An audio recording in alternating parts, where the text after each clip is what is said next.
So the last video I suggested some questions for all the pro-Israeli agitators to ask of Netanyahu and the IDF.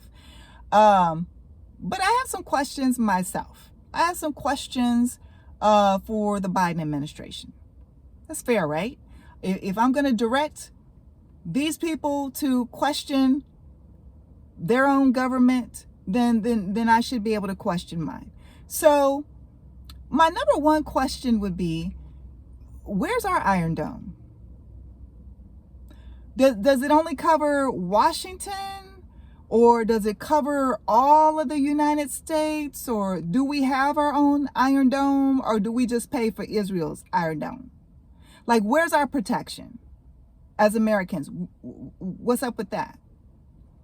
My next question is, we have people here in the United States that are walking the streets like, well, they're not walking. They're just stuck in positions like zombies. Literally in the streets. They're addicted to fentanyl. They're addicted to tranq. They're addicted to a whole bunch of other stuff.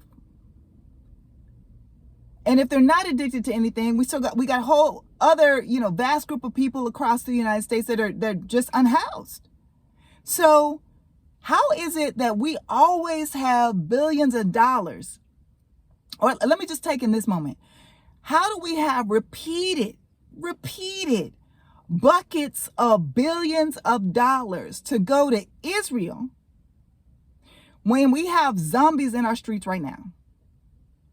When we have people who are under the influence of certain chemicals and drugs that makes them behave physically and psychologically like zombies.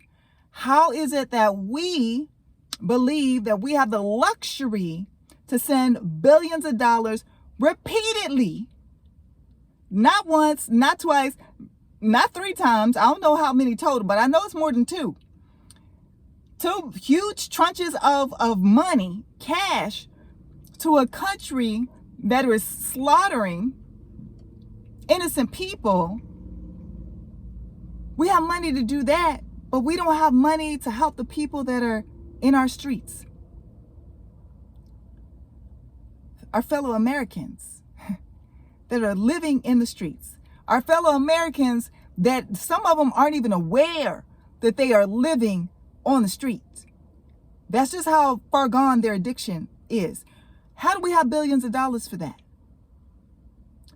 How do we have billions of dollars to send to Netanyahu and Israel when I get at least one student minimum every semester in my classroom that can't put 2 sentences together, that does not know how to write a research paper?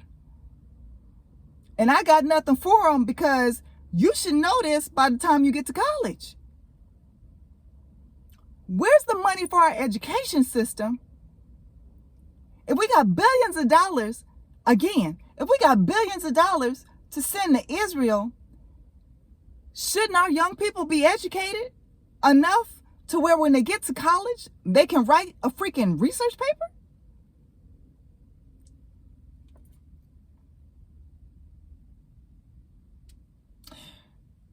I also have questions specifically about Columbia University.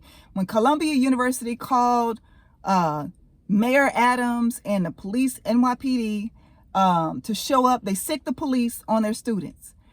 I have questions. So Mayor Adams referenced these foreign agitators and professionals dressed all in black that were, in this building, the Hind building that the students had taken over. And he said about 40 to 50 people were arrested, and amongst them were these professionals and these foreign agitators. Where's the proof? Because when he did that news segment the very next morning, they'd arrested the people from Columbia the night before. He was on this news segment and said, well, we're still looking into that. When questioned, how many of the professionals or these foreign agitators were part of that 40 to 50 people? He had no answer. So now that you've had over a week, where's the proof? Where's the proof that there were foreign agitators and there were these professionals mixed in with the students at Columbia? Where's the proof?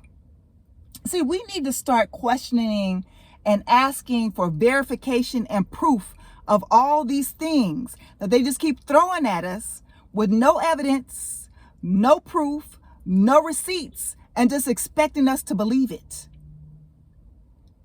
Because that's what happened years ago.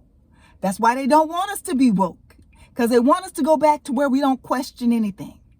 But I have questions. I have a lot of questions. And if we are the United States of America versus the United States of Israel, then I should be able to ask those questions. I should be able to voice my opinions. I should be able to protest peacefully without being arrested, tased, pepper sprayed, beaten.